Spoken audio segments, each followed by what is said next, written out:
घने काले बादलों ने पूरे आसमान को ढांप रखा था। हवा तेज हो रही थी और बिजली की कड़क गली की दीवारों को हिला रही थी। बच्चे खिड़कियों से बाहर झांक रहे थे। हर एक की नज़र उसी नुक्कड़ पर थी जहां खाला रोज बैठा करती थीं। बारिश की पहली बूंद गिरी, फिर दूसरी, फिर जैसे आसमान खुल गया हो। गली की मिट्टी बहने लगी, दीवारों से पानी टपकने लगा और गली का वो मखसूस नुक्कड़ अब एक पानी भरे चबूतरे जैसा लगने लगा। किसी ने सोचा नहीं था कि आज खाला आएंगी। इतनी बारिश में खाला नहीं आएंगी आज। उनका तो बुखार भी था ना कल। हाँ, उन्हें आराम करना चाहिए। बच्चों के चेहरे उतरने लगे। दिल जैसे अधूरा सा हो गया हो। हर एक अपनी जगह बैठा था, लेकिन उम्मीद छिन सी गई थी। फिर अचानक गली के मोड़ पर एक आहिस्ता सा हयोला नजर आया। सफेद चादर बारिश में भीगी हुई, हाथ में लकड़ी, पांव से पानी छपकता खाला आ रही थीं, आहिस्ता आहिस्ता मगर मजबूती से। बच्चों की आंखों में खुशी की रोशनी लौट आई। खाला, खाला वाकई आ गईं।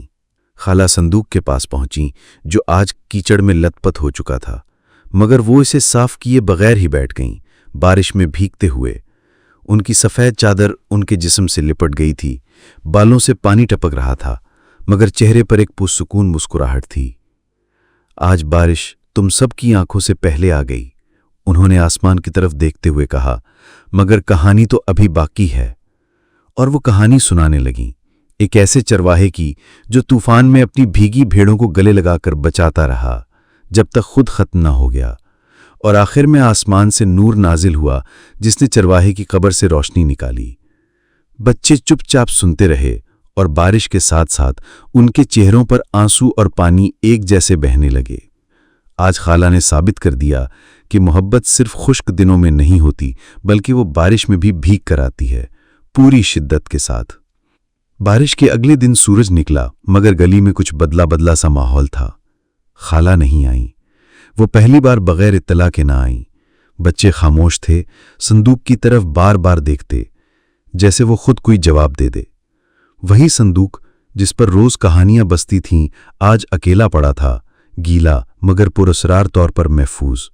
उस पर वही पुराना कपड़ा पड़ा था, अलबत्ता बारिश ने उसके किनारों को भिगो दिया था। किसी ने उसे हाथ नहीं लगाया था, जैसे उसके तकद्दुस से सब वाकिफ हों।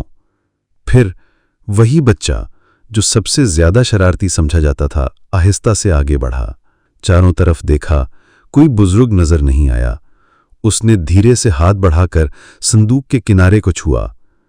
ठंडा था, भीगा हुआ, मगर अजीब तरह की हरारत भी थी। खोल के देखें, उसने एक और बच्चे से सरगोशी की। नहीं, खाला नाराज हो जाएंगी, दूसरे ने जवाब दिया। पर अगर वो कभी ना आई, अगर हम जान ही ना पाएं कि अंदर क्या था। तजस्सुस बढ़ता जा रहा था। 3-4 बच्चे अब उसके गिर्द जमा हो गए।